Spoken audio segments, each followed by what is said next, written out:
રાજા રણછોડ કી આજના મોભા જિલ્લા પંચાયત સ્નેહ મિલન કાર્યક્રમમાં ઉપસ્થિત વડોદરા જિલ્લા ભારતીય જનતા પાર્ટીના પ્રમુખ શ્રી રસિકભાઈ પ્રજાપતિ, મોભા જિલ્લા પંચાયતના સદસ્ય પૂર્વ જિલ્લા પંચાયત પ્રમુખ શ્રીમતી સુધાબેન પરમાર, તાલુકા પંચાયતના સભ્યશ્રીઓ શૈલેન્દ્રસિંહ, હરીશભાઈ, રામજીભાઈ, તાલુકા ભાજપના પ્રમુખ શ્રી સંજયસિંહ, સરપંચ શ્રીમતી શાંતાબેન, વડીલ શ્રીઓ નિરાજભાઈ, મફતભાઈ, યુવા મોરચાના મહામંત્રી શ્રી રવિન્દ્રસિંહ, મારા મોટા ભાઈ સમાન શ્રી કમલેશભાઈ તથા મંચસ્થ સૌ મહાનુભાવો, મોભા જિલ્લા પંચાયતમાં સૌ ગ્રામ પંચાયતના સરપંચશ્રીઓ, આપ સૌ કાર્યકર્તા ભાઈઓ બહેનો, સૌ વડીલો અને યુવાનો, આપ સૌને નવા વર્ષના રામ રામ તથા સાથે આજે જે જીત મેળવી છે બિહારમાં આપણી એનડીએની સરકારે પ્રચંડ બહુમતી સાથે જીત મેળવી છે, તેના પર આપણે સૌ કાર્યકર્તાઓને ખૂબ ખૂબ અભિનંદન આપું છું. આપણને એવું થતું હશે કે જીત મેળવી છે બિહારમાં અને એના અભિનંદન આપણને મળે છે, કારણ કે જેવા આપણે અહીંયા ભારતીય જનતા પાર્ટીના કાર્યકર્તાઓ છીએ, જેવી ભારતીય જનતા પાર્ટી માટે મહેનત કરીએ છીએ, એવી જ મહેનત ભારતીય જનતા પાર્ટી માટે બિહારના કાર્યકર્તાઓ કરે છે, આપણા દેશના કાર્યકર્તાઓ કરે છે અને એનું પરિણામ એ જીતમાં મળ્યું છે. એટલે એનો અધિકાર એ ભારતીય જનતા પાર્ટીના દરેક કાર્યકર્તાઓનો છે. એટલા માટે આપને પણ ખૂબ ખૂબ અભિનંદન છે. ત્યાં પણ આપણી સામે મહાગઠબંધન છે, અહીંયા પણ એવું મહાગઠબંધન આપણી ત્યાં પણ છે. કોંગ્રેસને સાથે રાખીને કોંગ્રેસ જે દેશમાંથી નેસ્ત નાબૂદ થવાની તૈયારીમાં છે, કોંગ્રેસ કે જેનું કામ છે જૂઠું બોલવું અને જોરથી બોલવું, જ્યારે ચૂંટણી હારે છે ત્યારે સૌથી પહેલો આરોપ એ ઈવીએમ પર મૂકે છે. જે વોટિંગ મશીન આવે છે એની ઉપર સૌથી પહેલો આરોપ હોય છે કે વોટિંગ મશીનમાં ગડબડી કરી અને ભારતીય જનતા પાર્ટીએ જીત મેળવી છે. હવે એમાં જ નવું લાયા છે વોટ ચોરી.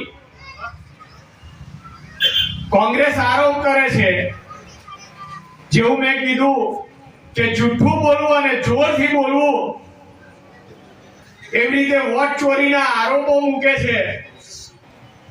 પરંતુ એમને નથી ખબર કે ભારતીય જનતા પાર્ટીનો કાર્યકર્તા, ભારતીય જનતા પાર્ટી એ ના તો ઈવીએમ માં ગડબડી કરે છે, ના તો વોટ ચોરી કરે છે. અમે તો સૌ જનતાના અને કાર્યકરના દિલ ચોરી કરીએ છીએ, ત્યારે આવું રિઝલ્ટ મળે છે. ભારતીય જનતા પાર્ટી કે જે વર્ષના 365 દિવસ કામ કરતી પાર્ટી છે, આજે આપણે પણ જોઈએ તો ભારતીય જનતા પાર્ટીના કાર્યકર્તા એક પોતાનો ખેસ પહેરીને એક જન સેવામાં લાગ્યા છે, કોઈને મદદ કરવામાં લાગ્યા છે. એની સામે કોંગ્રેસનો કાર્યકર્તા ક્યારેય ચૂંટણી સિવાય જોવા નથી મળ્યો. પછી ક્યાંથી અમને કોઈ મત આપે? એ લોકો દેખાશે તો માત્ર સોશિયલ મીડિયામાં દેખાશે, ભારતીય જનતા પાર્ટીનો વિરોધ કરવા માટે દેખાશે. એ સિવાય જનતા સમક્ષ કોંગ્રેસ ક્યારેય ગઈ નથી, એના કાર્યકર્તાઓ ક્યારેય પહોંચ્યા નથી, અને આ ચૂંટણીમાં એનું પરિણામ છે કે કોંગ્રેસે હારનો સામનો કરવો પડે છે અને ભારતીય જનતા પાર્ટીને જીત મળે છે. આ એનું પરિણામ છે કે ભારતીય જનતા પાર્ટીના કાર્યકર્તાઓ એ ગમે તેટલા તાપમાં પણ જનસેવામાં જવાનું હોય એ જઈને ઉભા રહે છે. ગમે તેટલો વરસાદ હોય પરંતુ વરસાદ છતાં પણ એ જનસેવા માટે લાગ્યા હોય છે. ગમે તેવી ઠંડી હોય પરંતુ જનસેવા માટે ભારતીય જનતા પાર્ટીનો કાર્યકર્તા હંમેશા તત્પર હોય છે. આ ચૂંટણીનું રિઝલ્ટ, આ ચૂંટણીની જીત એ આ સર્વે કાર્યકર્તાઓની મહેનતનું પરિણામ છે. આપ સૌની મહેનતનું પરિણામ છે કે આજે ભારતીય જનતા પાર્ટી એ કોઈ પણ ચૂંટણી હોય એ જીતીને બતાવે છે. આપ સૌ કાર્યકર્તાઓની મહેનતથી આજે આપણને જીત મળે છે. એના માટે આપ સૌને હું ખૂબ ખૂબ ખૂબ વંદન કરું છું. આજે તાલુકા પંચાયતના સભ્ય હોય તો ભારતીય જનતા પાર્ટીના, જિલ્લા પંચાયત સભ્ય હોય ભારતીય જનતા પાર્ટીના, ધારાસભ્ય હોય તો પણ ભારતીય જનતા પાર્ટીના, સાંસદ સભ્ય ભારતીય જનતા પાર્ટીના, ગુજરાત સરકાર ભારતીય જનતા પાર્ટીની, દેશમાં સરકાર ભારતીય જનતા પાર્ટીની. આજે 30 વર્ષ થઈ ગયા. ગુજરાત સરકાર એ ભારતીય જનતા પાર્ટીની છે. 30 વર્ષથી આપણે જે કોઈ કામ કરીએ છીએ એ ભારતીય જનતા પાર્ટીની સરકાર દ્વારા આપવામાં આવેલા કામો છે. પરંતુ મેં જેમ કીધું કે કોંગ્રેસનું કામ છે જૂઠું બોલવું, જોરથી બોલવું.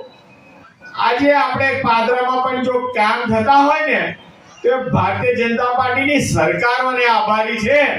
પરંતુ તેમ છતાં જૂઠું બોલનારા એ પોતાના નામે યશ લેવા નીકળે છે. પરંતુ પાદરાની જનતા આવા જૂઠા લોકોને સારી રીતે ઓળખે છે.